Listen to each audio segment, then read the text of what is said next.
This week, we are wrapping up our final week of the longest series we've ever done at News Story. Some of you are saying, thank God this thing is over already. And some of you are saying, I've really enjoyed this series. And I'm glad for those of you who have enjoyed it. And for those of you who haven't so much, I don't know what to tell you, but thank you for coming back to News Story. We are in the 10th and final week of our series, The GOAT, which stands for the greatest of all time. And I know there are many debates today over who is the greatest of all time in different fields. In basketball, some people say, who's the greatest of all time? Is it Michael Jordan or is it LeBron James? Who is the greatest of all time? We do this in other sports as well. I recently read that Joe Montana said that he believes the greatest quarterback of all time was actually Dan Marino, which I thought was an interesting and shocking take. But we have these conversations all the time in different fields. Who is the greatest of all time? And I think that we can pretty confidently say that the greatest sermon of all time was Jesus' Sermon on the Mount in Matthew 5, 6, and 7, because he's Jesus. So Jesus gave the greatest sermon of all time, the Sermon on the Mount. We've been slowly walking through this sermon together and discovering what it means for us to become King Jesus people. We've been discovering what it means when we swear allegiance to Jesus, what our life begins to look like, and who we are to become in him. And so as we start this last part of the series this morning, I want to start in Matthew chapter 7, verses 24 through 27. Jesus wraps up this sermon with this parable in Matthew 7, 24. Check this out. So then everyone who hears these words of mine and does them, acts in them, follows them, will be like a wise man who built his house on the rock. Heavy rain fell, floods rose up, the winds blew and beat on that house. It didn't fall. All this storm came, but the house did not fall because it was founded, it was built on the rock. And everyone who hears these words of mine and doesn't do them, they will be like a foolish man who built his house on sand. Heavy rain fell, floods rose up, the wind blew and battered the house, and down it fell. It fell with a great crash. In some ways, Jesus is using this little story here to summarize everything that he's been talking about in Matthew 5, 6, and 7 in this sermon. And this particular text here can be a little bit troubling for us at times for a couple of reasons. First of all, it seems as if Jesus is being pretty black and white. You're either building your house on rock or you're building it on sand. And we don't always like that because we like some gray. We like when things are murky. We like when things aren't as clear because then we don't really have to act on something that we may not want to act on. We don't have to become somebody or something that might make us a little bit uncomfortable, so we prefer a little bit of gray. But Jesus is pretty like, hey, you're either building on sand or you're building on rock. And in fact, the entire sermon kind of carries this tone. In Matthew chapter 5, 6 times, he says, you have heard it said, but I say unto you. Jesus is reframing some things, and we talked about this as Gregory Boyd would suggest with this cruciform hermeneutic of reading the scriptures through the lens of the cross and seeing that Jesus is bringing about a new way of life where you love your enemies. And you're like, oh, love enemies, that seems complicated. And Jesus is introducing this new way of life, and in Matthew 6, over and over again, he's like, hey, don't do this, and don't do that, and don't be obnoxious when you pray, and don't store up for yourself treasures on earth. And Jesus is making some things pretty clear here, but that's a struggle for us sometimes. We don't always like that because that can be challenging to us, and it might invade some space of ours that we're saying, hey, I want to be in charge of this right now. But Jesus is introducing a new way of life. Another thing that becomes complicated with this is Jesus directly ties belief in him and belief in his words to action, to transformation, to becoming somebody different. James, the brother of Jesus, talks about this when he says to not be hearers of the word, but to also be doers of the word. And sometimes in our modern context, we've reduced Jesus to what a type of easy believism. I raised my hand one time 15 years ago at this event, and I believe in Jesus. And we've reduced belief in Jesus to this thought, this idea that we have in our heads. And because I believe in him, I'm going to the good place one day. And I would like to do some things like Jesus, but I don't have to become like him because I'm going to the good. I believe in him, so it's all good. But that concept of I believe this in my mind, but it doesn't transform my life and transform how I live, was a totally foreign concept to Jesus and the New Testament authors. For them, belief was directly tied to transformation and to action. People who believe in Jesus are people who do start to love their enemies. People who believe in Jesus are people who walk in forgiveness. People who believe in Jesus must be people who care for the poor. People who believe in Jesus must be salt and light. People who believe in Jesus store up treasures in eternity. People who believe in Jesus run away from worry because their house is built on the rock. This is what Jesus is emphasizing all throughout this message, that as we believe in him, belief leads us to become a different kind of people. Not this easy believism, I said this one time and, it kind of did this with my life and I'm just going to keep living however I want to live or be discipled by something else other than Jesus. Jesus transforms us to become more and more like him. We could say it this way, what we believe will be revealed by what we do. What we believe will be revealed by what we do.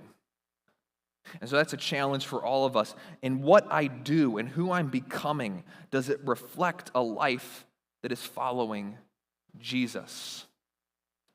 And so what I want to do this morning is, we're not going to do as much of a deep dive as we have with some of the other texts throughout this series. I want to be more practical today and talk about how we can directly apply some concepts from the Sermon on the Mount to become more like Jesus. And I'm going to specifically talk about how we can apply these concepts to who we are here at New Story Church.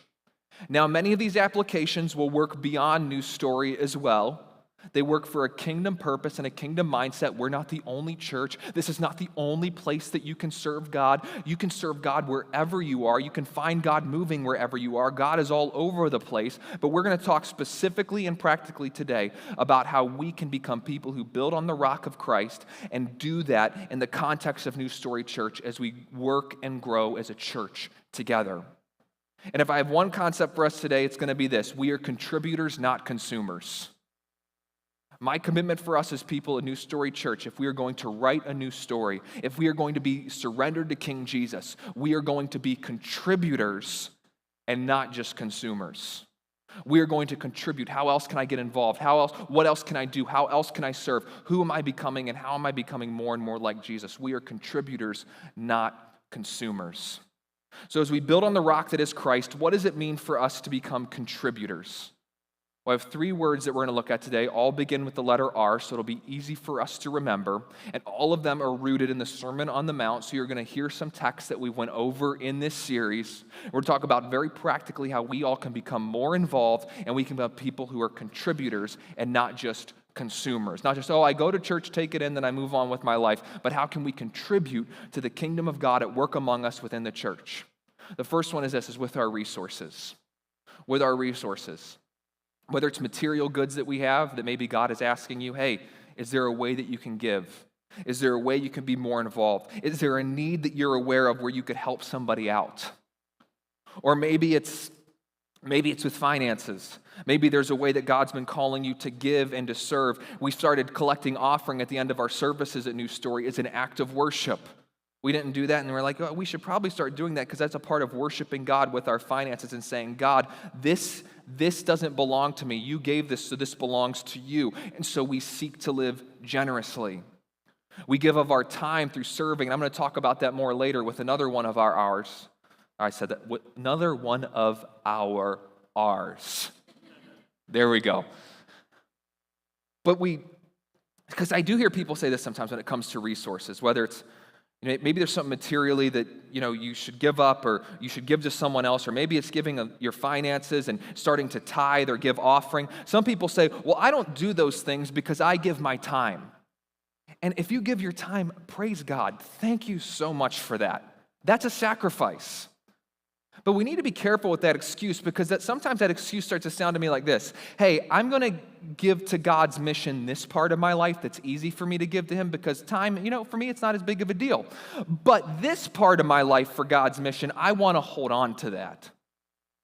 I'll give up this part for what God is doing. I'll give up this part to go reach more people and make disciples. But this part I'm going to hang on to. I'm going to do this for myself.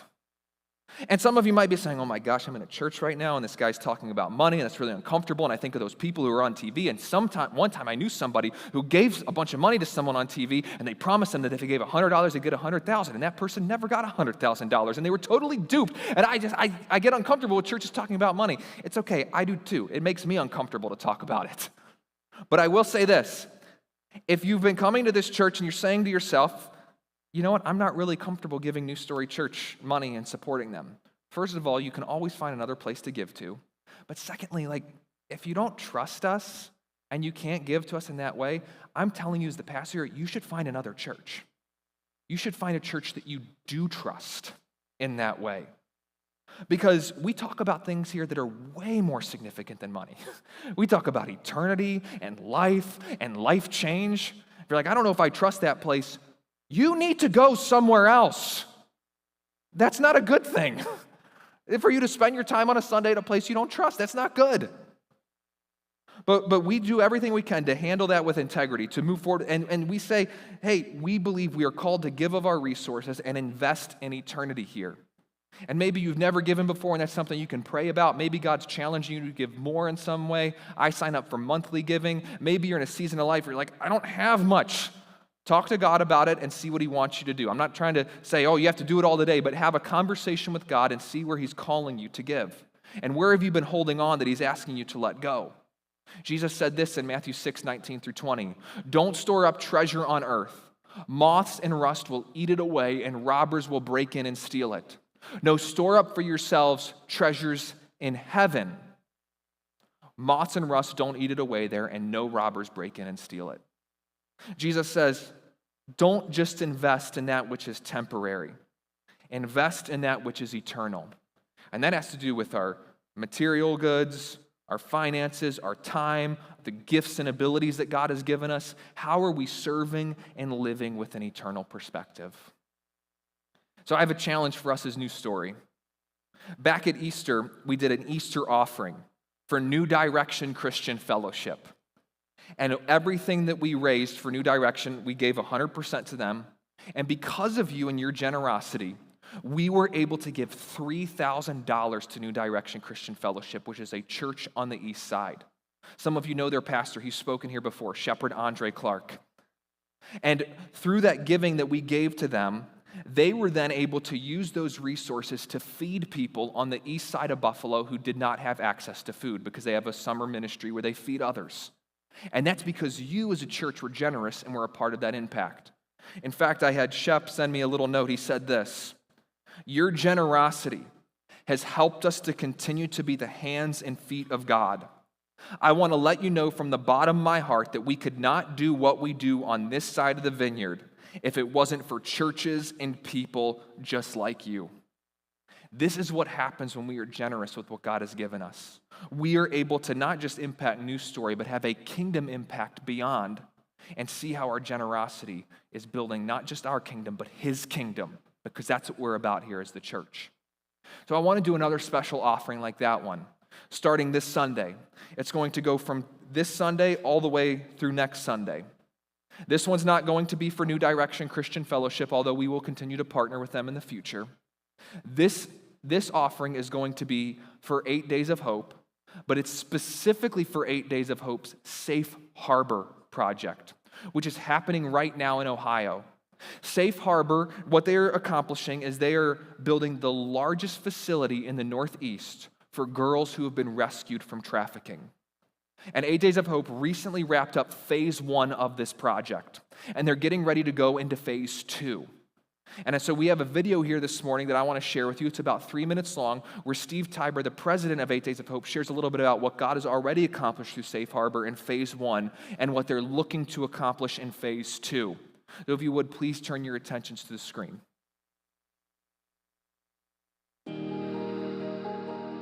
Hey everyone, Steve Tiber with 8 Days of Hope and Melissa Brown with Safe Harbor.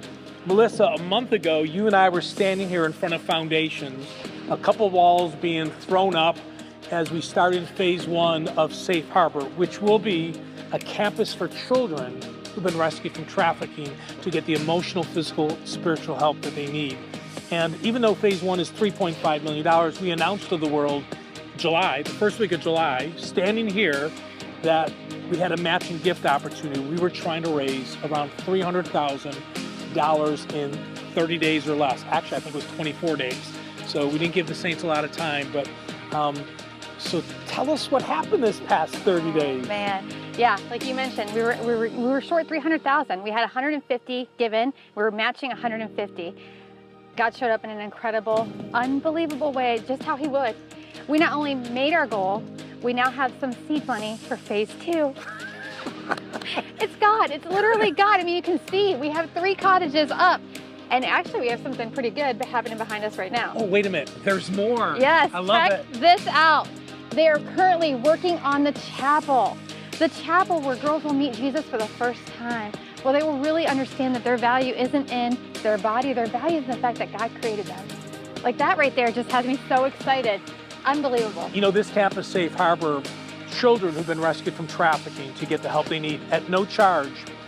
We're not blind to the fact that a lot of these girls probably doubt that a God even exists. Right. You know, how could a God exist and allow me to go through what I've gone through? They're going to see Jesus through being loved on by these house moms and by the staff at Safe Harbor, but then they're also going to get to hear a little bit about him as well at the beautiful chapel. And so we are excited. So all this happened, 3 cottages being built in less than 30 days, a chapel being built. Phase 1 is totally funded with a little seed money for phase 2. We're going to tell them a little bit more about phase 2 later this year, but I know you're pumped. Yeah, I just want to thank God for what he's doing. And wherever you are watching the video, take a second and thank God for what he's doing, because we serve a God who can do anything. Anything. Anything. I don't know if you've seen the movie Sound of Freedom, but if you haven't, you need to go see it. Trafficking is real. It's happening everywhere. And Melissa Brown and the team at Safe Harbor, they're amazing. We, 8 Days Hope, we're just excited to be a part of it. And so to partner with this amazing organization, we've been on cloud 9 over the last 18 months as we prayed this through, thought it through, planned it through, and now build it through. Keep praying for Safe Harbor. Keep praying for 8 Days of Hope.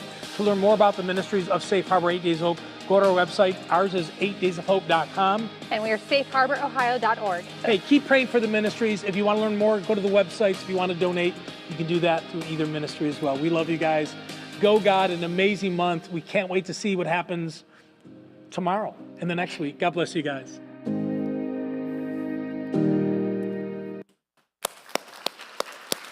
Amen. So there's a unique opportunity for us as a church to be a part of phase 2 as they're starting to raise funds for phase 2 and continue to build that facility. And here's the challenge. I believe that between now and next Sunday, we as a church can raise $2,000 to give towards Safe Harbor. So if you feel God leading you to be a part of that in some way, you can go to newstorybuffalo.com, it's newstorybuffalo.com, go to the giving link, and there are some different drop-down arrows, one for tithe and general giving. You'll see an arrow for 8 Days of Hope, Safe Harbor. Give on that link, click that one, and I believe that in the next week we can raise $2,000 to be a part of an eternal impact that makes a difference for these young girls who've been rescued from tragedy. And if you want to give, not online, but you want to give in person, just get an offering envelope here this morning, and you can write on it 8 Days of Hope or write on it Safe Harbor, drop it in the offering buckets or in the offering boxes on the way out today. And I believe in this next week we can raise $2,000, maybe even more, and we can continue to be a part of making an eternal impact as a church. So please pray about that as we pray about our resources and not storing up just treasures for ourselves, but treasures in heaven where we invest in eternity. So that's the first way we can practically follow and become more like King Jesus, is through handling our resources with an eternal mindset. The second one is through relationships. Relationships are key. Relationships are vital, and so many of us try to do life alone.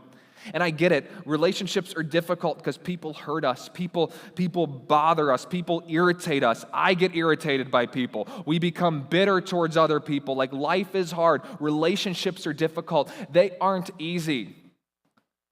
You know what Jesus said about difficult people in Matthew chapter 5? He said this, "And when someone forces you to go 1 mile, go a second one with them. Give to anyone who asks you, and don't refuse someone who wants to borrow from you." Then he goes on to say that we are to love our enemies. In fact, I would say the entire Sermon on the Mount is a relational sermon as well, as Jesus is inviting his people into a new kind of life to follow him. But we see that in this life, we can't do this alone. We need to be able to lean on one another for prayer, for accountability, for help, to grow together. And one of the ways that we offer for folks to grow in relationships, there's many ways you can grow in relationships with others. But one of the ways we offer that at New Story Church is through something called story groups. And for the first time in a long time, we have some open groups. Just head to our website, and different groups meet throughout the week. They go through different curriculums. There are different ways to be a part of different groups. And these are how we grow in relationships. Proverbs says, those who walk with the wise become wise, but the companion of fools will suffer harm. We want to grow together with other wise people to continue to learn from one another. And one of our group leaders, I want to invite him up this morning. Where are you at, Ben? Where's Ben? Oh, come on up. Can we give Ben a hand for coming up this morning? Ben and his wife, Megan, are starting a new story group. It's open right now. You can join it. Anyone can join. And I've been talking with Ben a lot about his group, and they have some really exciting things planned. But first, Ben, how did you get connected to New Story? Let us know a little bit about yourself, just who you are, because you might be a stranger to some people. But let's just, Sure. Who's Ben? Well, I'm Ben Fresh, so my last name is always fun, and all the jokes and all that come out. I've been fresh for a long time. I'll just cover that one. My wife, Megan, is right there. She's the fun one out of the two of us, and we've been married for 10 years. And through our journey of life, we've really just loved connecting with people.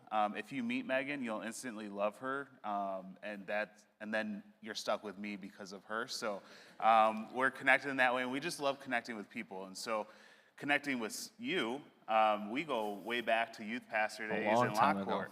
And so earlier this year, I left a position that I had for almost 8 years as a pastor at a church in Lockport. And going through that season, we were looking for a new church to come to, and we went to a couple different ones and then landed here. And I just feel, well, Megan and I have prayed about it a lot, and we just feel like there's a lot of things about to happen. There's a lot of God potential, and I'm really excited about that. And the thing with the story groups, having groups open and all of that is really a great sign for what's to come. Yeah, we're excited about it. Tell us a little bit about your group. What are you guys going to be working through? Who is this group for? If somebody has a question about your group, how would you pitch it? What's going to be happening in your group? Sure. So the group is called Freedom. So it's a freedom group where our purpose is to experience freedom. And being Americans, we have sort of an idea of what freedom is, right? And we like to think that that's no one can tell us what to do, and we can do whatever we want, whenever we want. And that isn't the biblical view of freedom. Freedom, actually, we're warned in the Bible to not use our freedom to indulge our flesh. So the freedom that we're going after is actually the freedom of all of the things that have clouded our view of who Jesus is. All of the different lenses that we put on. I don't know about any of you. I'm not going to ask you to raise your hands, but in my life, I've gone through abuse, I've gone through shame, I've gone through anxiety, I've gone through depression, my wife too, and we've got trauma. We've had kids ripped out of our lives that we thought we were going to adopt, and we've just had all these things that can really hinder our view of who Jesus is. And we look all through our lives at our past, right? And again, I'm not going to ask you to raise your hands, but how many of us look at our past and we're like, that's what's going to happen? That's the story that is being played out. It's like a movie. You know the ending before the beginning, but freedom is that plot twist. It's an opportunity to get rid of some of those things that hold us back to see Jesus for who he really is. And the freedom is the abundant life that he promises to us. He says that his yoke is easy and his burden is light, and he's come to give us life abundantly. That's the freedom that we have so that God can write that new story with the rest of our lives. That's incredible. And you've worked through this freedom stuff with people before, the freedom curriculum, freedom mindset, and you've seen people be set free through walking through this with others before. Oh my gosh, yes. Even me and my wife, every time we do it, there's something else that God just rips off of us. And we've led several of these groups, but we've had people that are like, I don't need to do that. I don't need to go through that. I know God. I know the Bible. I know forgiveness. I know all that different stuff. And there was a woman who was in her mid-40s who went through the group, and she's like, I've prayed, I've gone through counseling, and then I finally got set free in this group from something that she held on to from her childhood. And so it really is, like I said, the best way to put it is a plot twist. Your life is meant to be a story of Christ's freedom. So it's incredible. It really is, just to go through it and then to build the relationships. My wife and I are still connected to people that we've gone through Freedom with, and you grow together, and you can't walk through something like that with other people and not have a relationship that's built. It's too amazing, and you just celebrate with one another all the time. And my wife will make you laugh, and we did one group once where it was guys in one room and girls in the other, and we went outside because she started laughing and got everyone riled up, and that's just how she is. We've been labeled, I'm the rule maker, she's the rule breaker, and so it's a lot of fun. But this one we're going to do together. So married couples, it's great to go through something together, to study the Word together and to grow that way. But if you're single, if guys, girls, like we're excited to do this together and just have a good time with people and to build relationships. We're new to this church. We've been coming for several months, and we'd love to be able to meet more people and grow in relationship in that way as well. That's incredible. You can find everything out about Ben's group on our website, newstorybuffalo.com, and he actually designed that website recently as well, a little behind the scenes. But you can find everything out there, how to serve, how to get connected, how to be a part of this group, which is going to be absolutely amazing. I believe God is going to set people free. Would you mind if I took a moment to pray for you, to pray for your group? Awesome. Jesus, we thank you for Ben and Megan. We thank you that they've said yes to you, that they're following you. And we pray, Lord, that your blessing would be on their group. And whoever joins this group would truly find freedom, Lord, that they'd be able to move forward into the life that you have for them.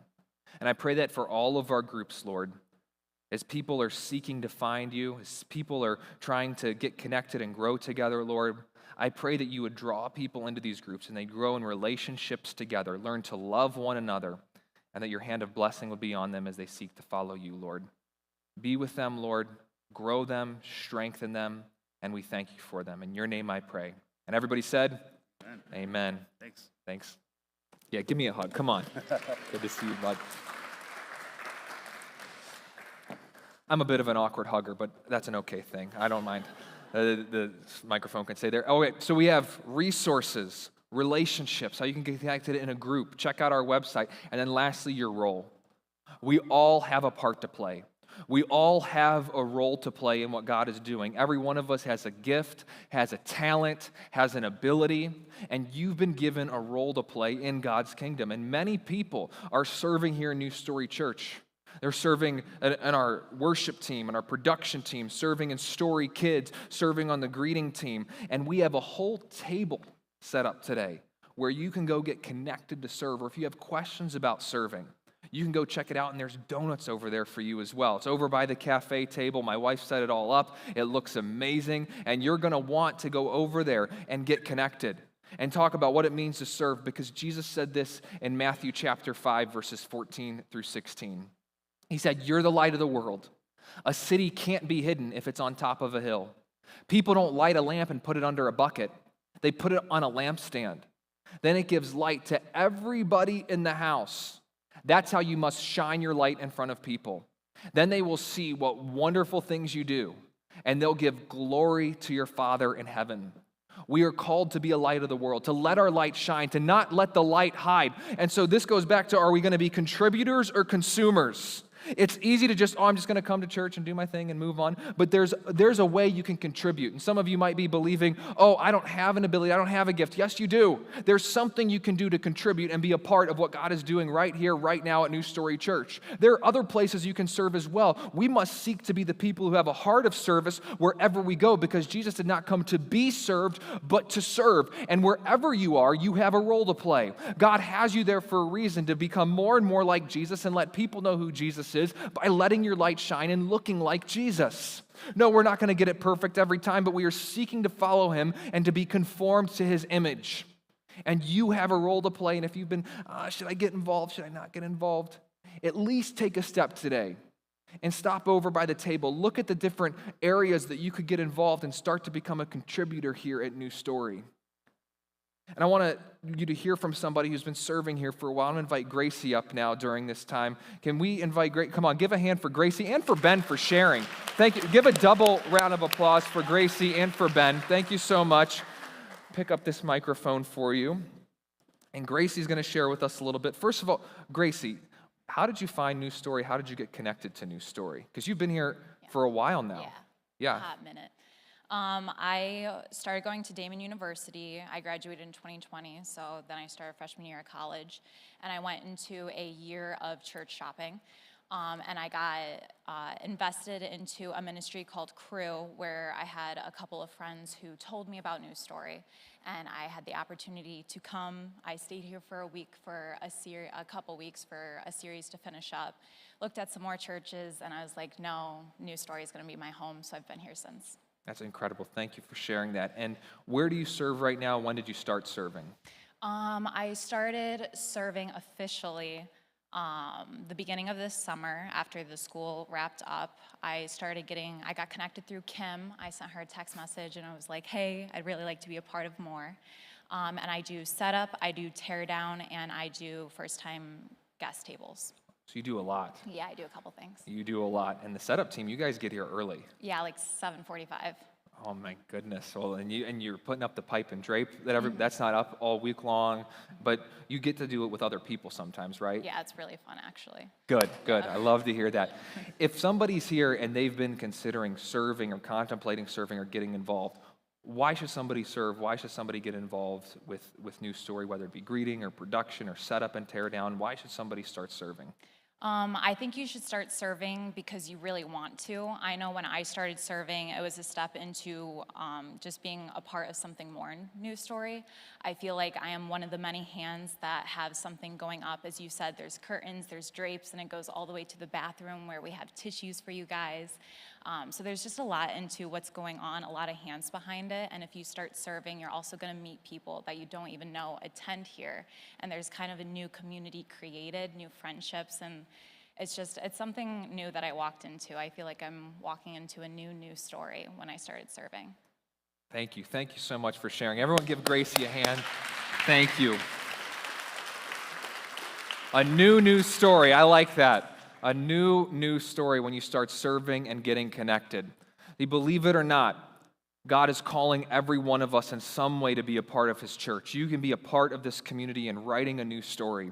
You can be a part of it through resources and through surrendering in that way. You can be a part of it by building relationships with others, and somebody else might need your story actually as you grow together, and you can be a part of it through the role that you play, through getting connected and serving. We could use help in Story Kids as we invest in the next generation. We could use help on our production team as they do all this wonderful stuff that happens on Sunday mornings, and people can get connected online or here in person. Or a greeter, you can be a smiling face. There's so many different ways that you can serve and get connected and start playing the role that God has called you to play. And you might try something and say, hey, this isn't working for me. That's okay. You could say, maybe I should try this instead. Maybe there's something else, and there's different ways you can try and get connected, but we all have resources, and we all need to grow in relationships, and we all have a role to play. So I want to wrap up today's message by sharing with you another story. You're going to see it on the screen here in just a moment.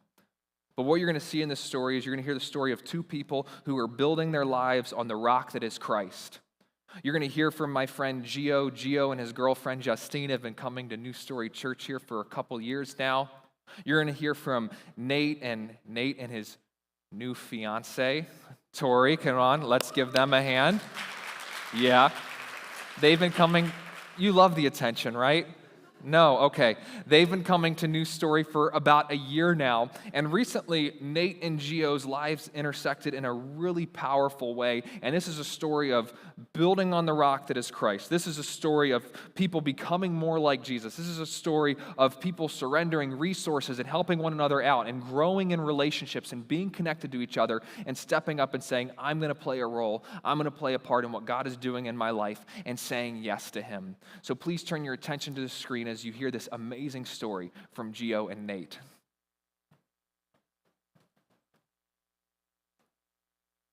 Year and a half to New Story Church.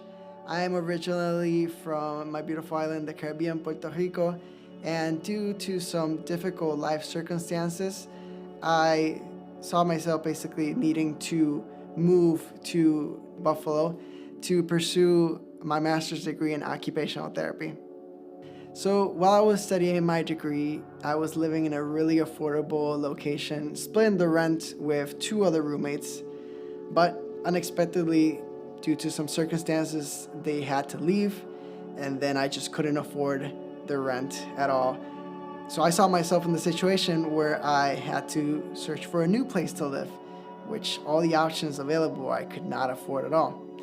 Now the situation is that I need a place to live 2 months in Buffalo, because after those 2 months, I have to leave for Minnesota for my occupational therapy clinicals.